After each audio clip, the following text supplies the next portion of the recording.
What's up, KMAland? Derek Martin, Ryan Matheny, and we are back with the fastest 5, 10, 15, 20 minutes of football talk here as we get ready for week number 2 of high school football action in Iowa and Nebraska, week 3 in Missouri. Our coverage, week 2, of course, it all starts at 6:15 on Friday night. Later on this evening, the Iowa Western Community College high school football preview show, followed by our Red Oak Chrysler Football Connection show, and then the Friday night high school football scoreboard show brought to you by Keast Chevy in Oakland and Keast Auto Center, your Ford and GM dealer in Harlan. Ryan, you had a little trouble with that one last week. Not so much, but we're going to get it down here by the end of the year. All right, well, we've got 22 reporters once again for the Red Oak Chrysler Football Connection show, which Ryan and I will be hosting again this week, and we're going to run them down just as we did last week, talk about a couple of all of the matchups, and then again, each of us will have something to say about each team. And so we know a little more about teams this week, including Shenandoah at Mount Ayr. Brett Ruggles is there for that one. And, you know, Mount Ayr coming off of a loss to Albia, same situation as last year, where everybody was kind of like, oh my gosh, what's going on with Mount Ayr? They're not very good. But no, it's Albia is really, really good. I expect to see them, you know, they really couldn't get anything going on offense. Expect to see them get more going against Shenandoah in terms of the running game, the passing game. They didn't complete a single pass against Albia. So they should hope, I mean, for them anyway, get something going against Shenandoah's defense, although Shenandoah is coming off of a shutout, but it was against Riverside, totally different animal. Yeah, that's right. And this is a Shenandoah team, like you said, they're coming off of a shutout, so that does breed momentum even if it's against Riverside. So it is some momentum for them. It's a team that scored 25 points. Jake Johnson showed off some pretty good balance on the offensive side. So for Shenandoah, same boat as they were last year. They won week 1, went to an 0-1 Mount Ayr team, and last year Mount Ayr got them pretty good. So see if Shenandoah can rebound. Brett Ruggles again reporting on that one for us. Clarinda's at Creston tonight. Brian Clark will be there, so you'll get an opportunity to possibly hear some play-by-play late in that game if it's close. And I think it will be. Clarinda coming off of a very good performance against Atlantic, but again, totally different animal here with Crestonori at Maxburg. Clarinda went with Zach Carlson. It could be somebody totally different this week. That's kind of how their offense works. It's kind of like a Bill Belichick type thing where you never really know who's going to get the carries, but when somebody does, they end up producing, as Zach Carlson did last week. Yeah, and this is a Creston team. They're coming off of a tough loss to Norwalk. And Norwalk's a very good football team, and still trying to implement Moritz Johan Connect into the offense and see how he can work into that offense. And we'll see if this Creston team maybe feels themselves out a little bit more in week 2. You've been waiting all day for that, haven't you, to say that? That's mojo is what I call him. But Creston, I think, going to be a totally different team down the road. They had a few guys injured last week, so I don't know if they're back this week. Maybe not. Red Oak is at Riverside. This is a battle of 0-1 teams that did not score in the first week. Brent Barnett will be there in Oakland later on tonight. Good job, Brent. Red Oak, Riverside. Again, we can't really say too much because neither one of them scored, but I think Red Oak will definitely try to get Brock Isaacson going a little more. Coach Barry Bauer wasn't happy with their offense or special teams, put the defense in some bad spots. The defense, he felt, played pretty well despite the 35 points, some short fields and stuff like that. But again, lean on the defense, and then hopefully they can gash Riverside up with some yardage. Yeah, this is a Riverside team, 0-9 last year, and they're coming off a 25-0 loss here in week 1 to Shenandoah. So a team that's still trying to find themselves offensively. Brock Bentley still, kind of leads the way for him. See if he can get things going. Well, Brock Bentley is injured. I don't know his status this week, but he was out for the entire second half against Shenandoah, and I believe he's going to the doctor this week trying to figure out what's going on. Brayton Moore also was injured for the second half last week, so if they can just keep some guys healthy, maybe they have an opportunity. Essex at East Union. The Trojans are 1-0, their first win since October of 2012. That was an exciting evening for John Denton and his boys, and they'll go on the road to Afton, and I said this on Friday, I think they have a pretty good opportunity to go to 2-0. Cody Davis, as Coach Denton said, this guy's a stud, and he's going to get the ball a lot, and they're still going to throw the ball quite a bit, but Davis is going to be a big part of that offense and defense. Yeah, and Essex, they match up real well with East Union. You look at an East Union team that likes to spread things out a little bit more. They're coming off of a pretty big loss in week 1 to Lennox, so like you said, Essex has a really good shot to go 2-0. Adair Casey at Nishnabotna. Both teams are 0-1, but I think Nishnabotna feels a lot better about their 0-1 than maybe Adair Casey, because Adair Casey's game with Cam was never close. Botna was playing Xyra Elkhorn. Kimballton actually had a lead early on, but then the depth problem maybe came into play there. But Chad Blank had like 12 catches, some wild amount of receiving yardage. He's going to be a big part of that offense this year with Josh Haney throwing out to him and going head-to-head against Adair Casey. Yeah, and Adair Casey's a team, they struggle with some numbers and trying to maybe find somebody to step into that role. They're a team that you look in the past, they've always had somebody that can step up and kind of eat up some yardage, eat up some carries. Some guy named Clayton Plowman used to play there that was pretty good at football. So Emmett Wheatley was pretty good too. Yeah, and they need to find somebody that can step into that role and eat up those carries. I don't know if they found one yet. Their quarterback, Connor Westergaard, is a 2-year, or it'd be a third-year starting now. So we'll see how that one goes. Dean Adkins has that one. By the way, backup Greg Abbott's in Afton for that Essex East Union game. Fremont Mills is at Boyer Valley tonight. We welcome back Mike Wood, who was off getting his son married last week. He is back with us, and they're in Dunlap. This is I always love this because it's Jeremy Christensen against his former school. Fremont Mills was, couldn't have been more impressive in terms. They did turn the ball over a little bit, but big plays as we expected from Sam Phillips. They've still got 3 or 4 other guys who can pull off stuff like that as well. And Boyer Valley lost to East Mills last week. Yeah, and I talked with Jeremy Christensen earlier this week to get a preview of this game. He's really, scared about this game because Boyer Valley is a team, they'll put 5 guys on the defensive line and they will come after the quarterback. This is a Boyer Valley team that, according to Jeremy Christensen, they're 3 plays away from being a 6-6 game with East Mills. So Boyer Valley still trying to find themselves. They lost a pretty good senior class last year. We'll see if they can get some pressure on Jason Rustin.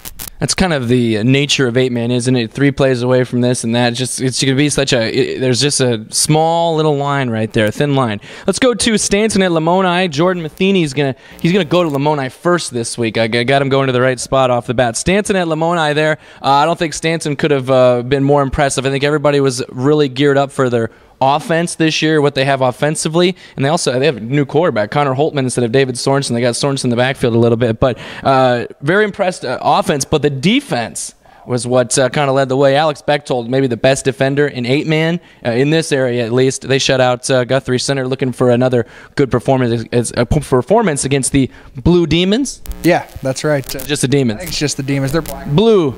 They're black and red. So Lamoni coming off a tough Week 1 loss. They lost to Essex. It's a team that was very good a year ago.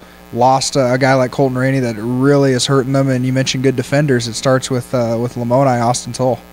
Yeah, I don't know where Blue Demons came from. Sorry about that, Lamoni. Let's move. Yeah, they remind me of DePaul. That's right. Sydney at Woodbine tonight. Bill Huntington, which is the new principal at Sydney, will have updates for us for Sydney at Woodbine. First of all, Bill is the father of Joey, a terrific wrestler. Yeah, that's right. Joey Huntington, Crescent Ori at Maxburg, standout wrestler. So Bill will be talking with us, not about wrestling, but about Sydney at Woodbine tonight. In Sydney, Micah Graham, game breaker, 5 touchdowns, 4 of them on the ground, 1 as a punt return, and they'll be playing at Woodbine, the team that was kind of got beat up a little bit by Fremont Mills. Yeah, Woodbine team, I think 14 guys out on the team, so again, numbers is going to be a big thing for Woodbine, keeping guys in the game, keeping people healthy, and trying to last an entire game. They're a team that struggles a little bit, but quarterback Mikey Lee hopefully can get things turned around here in Week 2. I think his name's Kevin Lee, but nonetheless, we all make mistakes. Blue Demons, Mikey Lee. Moving on to East Mills at West Harrison in Mondamon. Jason Darnold will be with us there. We've been kind of searching for somebody to help us with that game, and we appreciate Jason for helping us out there. But the Wolverines in Mondamon against West Harrison. West Harrison offensively, Thomas Peasley, their quarterback, had a really strong game against Sydney. But again, I think just maybe the depth or something like versatility, balance, kind of hurt them towards the end of there against Sydney as they were going back and forth for the first half. But maybe they can hang in with East Mills, who really had a strong showing. Yeah, they really did, and it starts with Josh Hopkins. He was all over the field, 22 carries, I think, and over 100 yards, couple touchdowns there. On defense, a lot of tackles. Also, Nick Perkins had a big game. Defensive lineman kind of causing some havoc in that one. So East Mills, the team, they were worried about depth coming into this season, but I think if those first teamers keep playing like that, they'll be in good shape. Yeah, it's easy. It's not. You don't have to worry about depth if you get up big, and then you can just bring in your later members of the team as well. Lennox is at Mormon Trail in Humiston. I remember when Jared Stansberry was going to Mormon Trail, he went to Garden Grove, but it was in Humiston. So I think Mike still knows where to go. He'll be there tonight for that Lennox Mormon Trail matchup. Mormon Trail, I'll take them. They have two terrific running backs, two guys that I think carry the ball like 50 sometimes combined, about 350 yards together. You got to watch out. It's Brett Lear's one of them, and the other name escapes me at this point. It's on my Who Impressed blog, but nonetheless, they carry the ball out. They're big up front, and they take advantage of that. Yeah, and this is a Lennox team coming off a pretty impressive win in Week 1, and Carson Klein, I mean, what can you say? That was a pretty impressive performance in Week 1. The quarterback putting up some monster numbers, and he'll try to do it again this week. Yeah, looking forward to seeing how that one turns out. I think that's maybe kind of a sleeper game later on tonight. Another 8-man game. Exira Elkhorn Kimballton is at Cam. Kenny Larrabee is in Anita tonight for that one. Well, Cam, we didn't really know what to expect from them this year. There is still one Tickner remaining, and it's Drew, and he played quarterback, and he played well, and they really pounded up an Adair Casey team that, again, could be down this year, and so I'm still kind of wait and see with them. And this is an Exira Elkhorn Kimballton team that really they struggled right off the bat last week with Nishnabotna. Got down early, but I think you said it when we were talking about Nishnabotna. Exira EHK's depth kind of wore down on them, so we'll see if that depth becomes an issue in this game. Exira Elkhorn Kimballton, they've got a program developed. They've got a lot of players that can play. Again, that's a lot of 8-man games there in the state of Iowa. We move to our 8-man game in Missouri, where Casey Martin will have East Atchison at Northwest Nottoway. And East Atchison, they're 1-1. They beat Mound City, which kind of opened some eyes, and then Albany kind of pounded them a little bit last week. So, it's kind of up in the air which East Atchison will turn up, although, again, level of competition might have had something to do with the last 2 weeks. Oh, we're going to hope the scoreboard works in this one. Northwest Nottoway puts up some points. They lost last week to Rockport 88-70. And you look at some of the numbers from that game, and they're just ridiculous. I think quarterback Kobe Reynolds threw 91 passes in the ball game. So this is a Northwest Nottoway team. It's no secret what they're going to do. They're going to put up points. Can they stop East Atchison? Yeah, they had 109 plays in that game, and Rockport had 54. So, I mean, they had double the amount of plays, and Rockport had some short fields, some returns. Just a wild game, and I expect we'll see more of that. Maryville is at Chillicothe. Tom Alvarez has reports from that one. The Spoof Hounds are 2-0. They've been dominant their first 2 games. Now they get into the Midland Empire Conference against another 2-0 team. Again, Coach Matt Webb and his team, they just keep on churning them out. Dakota Beamer, great night last Friday. Yeah, that's right. Chillicothe, all I can say about them, I've watched one football game in Chillicothe before. I watched Chillicothe Smithville a couple years ago, so see if Chillicothe can turn around and knock off the Spoof Hounds. What were you doing there? It was a Thursday night game, yeah. Adam Hesslinga, right? Yeah, that's right, a Thursday night game. We're going to hear from Adam Hesslinga on one of our shows here later on in the year when we get game up there north where he's living in Algona. But he used to work at Smithville, and that's where his dad works, right? Yeah, he used to live. He didn't work. Oh, okay. He didn't work there. He doesn't do much working, does he?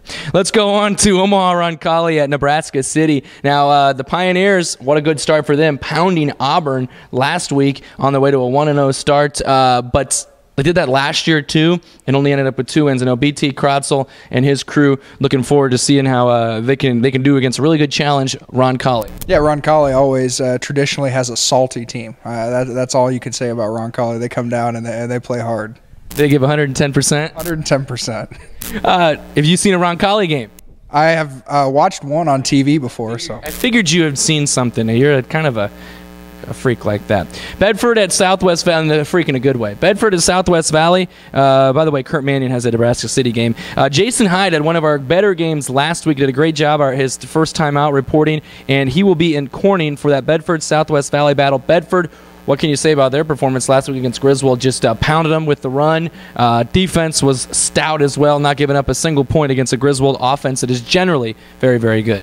And you look at this Southwest Valley team, they're coming off kind of a grinded-out 15-0 win over Clarinda Academy. Bob Casagrande and crew kind of getting things moving there. Really like the defense. You pitch a shutout, and they're going to have their hands full with a powerful Bedford offense. Tony Clucky was all over the place against Clarinda Academy. That's a kid that can hurdle, and had about 15 tackles, I think, in that game against Academy. Underwood at Logan Magnolia. Excuse me, I skipped over. Clarinda Academy at Griswold. Steve Irvin. We were just talking about those 2 teams. The 2 teams that they played, Bedford Southwest Valley. Now they play this week. And Griswold definitely looking to get a bounce back victory here this week, but it might not be so easy if Academy, just based on what we saw last week, the way they were able to just kind of hold Southwest Valley down. But Griswold's offense got to get on track here. Yeah, and you look at a Clarinda Academy defense, they held Southwest Valley to 15 points, but Griswold has a system offense there, and Clarinda Academy is going to have to figure out how to stop it. Also, Gunnar Flores, big performance in week 1, 37 carries, so see if he found the ice bath sometime this week. Yeah, hopefully he's recovered from that. I don't know about 37 carries. That can get you. Underwood at Logan Magnolia. Matt Hayes has this one. Oh, baby. I can't wait for this one. I went to Underwood to visit with Coach Nate McHaleson, a couple players there, and I could have really just grabbed any player out of that offense because they were all so good. They put up 654 total yards, 400 on the ground. You got good backs. You got a good quarterback. It's keeping everybody honest. And the offensive line going downhill. This will be obviously a tough battle against Loma, but they feel like they can hurt them through the air a little bit with the way Peterson played so efficient last week. Yeah, and you look at a Loma team, they kind of got off to a little bit of a slow start against Missouri Valley, up 7-6 at halftime, ended up pulling away to win 27-6. Again, a system with Logan Magnolia. They know what they're going to do on offense, but can they stop that Underwood offense? That's going to be tough. Coach Matt Straight's got something ready for him for sure. Tri-Center at AHSTW in Avoca. Jan Harris will have that one. Tri-Center, how are they going to respond after last week just getting, they were down right away, 35 points for Underwood in the first quarter. They're going to need to obviously get off to a better start against this AHSTW team, which looked really, really good against our KMAland #1 team in 1A2 or A1A Audubon. Yeah, and you mentioned how is Tri-Center going to respond? How is AHSTW going to respond? They're coming off of just a crazy game last Thursday night, and when they lost to Audubon 26-21. Starts with Nathan Herbst. He's a playmaker. He's dynamic behind center. If he gets going, it could be a long night. St. Albert at Trainer, battle of 1-0 teams, and always a great rivalry. These two schools do not like each other one iota. Just not even one bit at all. St. Albert they were really impressive against TJ. Again, TJ is probably not one of the maybe not, might be a 4A playoff team. They weren't last year. They lost quite a bit, but don't care. You do that to a 4A team the way they did, just move the ball and kind of really got some reserves in pretty early there. It's very impressive. And Trainer's coming off a pretty nice win on Saturday night against Lawton Bronson. They drive down the field, kick a field goal to win it after they gave up the lead with less than a minute to go. So this team that's showing some steady improvement. Last year it was kind of a head scratcher for that program, but now this is a team that might be on track. Nate Hill is really looking good leading that offense. Audubon at IKM Manning. Tom Moore is there for that one in Manning at Floyd Foreman Field. Audubon, of course, we mentioned the AHSTW game. They were very terrific. It was just a great football game. Jake Mulford, they maybe overused him, according to co-coach Sean Burks. They want to spread it around a little more, but Tyler Reboff is a guy I think you'll really see some major improvements from week to week because he was just cleared to play that previous Monday. So they're going to open the offense up a little bit more, and he is a dynamic athlete with a tremendous arm. And this is an IKM Manning team. What a dogfight in week 1 with East Sac County. A 0-0 game. It goes to overtime, and IKM Manning wins it 7-6. Post Sam Wegner era, see what things look like. It looks like they got a good defense. They need to get that offense back on track. It's a heavy running attack, and it's going to be a good football game. Yeah, and I think a lot of what happened last week for IKM Manning was it was a really sloppy track. So it'll now be dry, it'll be warm, and maybe the offense will get on track a little bit more. Lewis Central at Abraham Lincoln, that's a 7 o'clock start, believe it or not. Kent Larson is there in Council Bluffs back at CB Stadium for us. And Lewis Central, I think maybe one of the most impressive performances of week #1 in terms of just being able to, they got down 14-0, and then just boom, it was 45-14 before everyone knew that 2-quarterback system. Kenny McMahon comes in and runs it. Max Duggan comes in and throws it, and he's got a lot of guys he can throw it to. Some great offensive linemen, and the defense was terrific against Matt George. He only had 87 yards rushing. And this is an Abraham Lincoln team. They kind of got in a little bit of a shootout with Sioux City North in week 1. Watch out for Ryan Main from Lewis Central. Dion Claiborne from Sioux City North ran wild on Abraham Lincoln. So, you get a guy like maybe Kenny McMahon or Ryan Main in the backfield. Those guys could get loose against this AL defense. Yeah, I think they put up the ball 51 times against North, and that may be just a nature of getting behind early, but we'll see. Maybe it is just a spread them out attack this year. Our 1-7-30 game this week, which kind of surprised me a little bit. TJ is at Glenwood. Last year, Glenwood was coming off the win over Red Oak.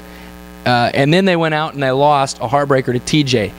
That can't happen this year for Corey Foss and his team. They got to get that 2-0, get to feeling really good before they get into district play. And they've got the guys to do it. Cole Offenbein rushed for over 120 yards last week. It could be somebody entirely different this week. I love their balance. I love their versatility and their depth there. And they also have a really strong physical offensive and defensive line. Yeah, and TJ is going to have their hands full with Glenwood. Glenwood's a very good football team. TJ is coming off of a pretty big week 1 loss to St. Albert. See how they respond. And this was a game, like you said, last year they got Glenwood, so maybe a little bit of confidence in this game.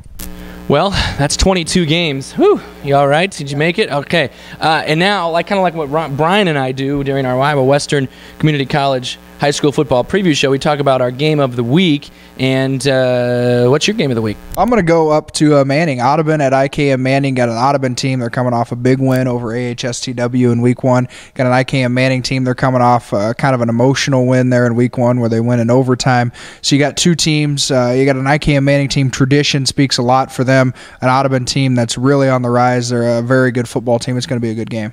Well, I said, oh, baby, for this game, so I guess it's my game of the week, too. Underwood at Logan Magnolia. I just really am interested in seeing how Underwood takes all of their success from week 1, bottles it up, and tries to put it out there for week number 2. I mean, I'm not going to score 70 points against Logan Magnolia, but I want to see how for real is this team, and if they get punched in the mouth early, how do they respond? Because they didn't get a jab. Tri-Center didn't get a jab in on them at really any point in that game. So when they get punched in the mouth by that Logan Magnolia offense and defense, how do they respond? I'm interested in seeing that. Again, an Underwood team, not recently a very traditional playoff type team. They haven't won a playoff game in a while Loma is. So what I want to see is Underwood for real? I know it doesn't count so much. It's non-district, but I do think they are for real. That's my thought. I'm not going to predict them to come out and win because I don't make predictions here on this show. But I think they are for real. We'll definitely find out in that game. Anything else you want to add? I think it's going to be a great week. There's a lot of great games on the schedule, and across the state, there's a lot of great games on the schedule. So it's going to be a good week. Pella and Dallas Center Grimes, number 1 versus number 2 in Class 3A. Austin Claver, my man, DCG's taking down number 1 later on tonight. We'll keep you up to date on that game and all the others during the Red Oak Chrysler Football Connection show. And also, they have all the scores for the Friday Night High School Football Scoreboard Show, brought to you by Keast Chevy in Oakland and Keast Auto Center, your Ford and GM dealer in Harlan. We're looking forward to week number 2.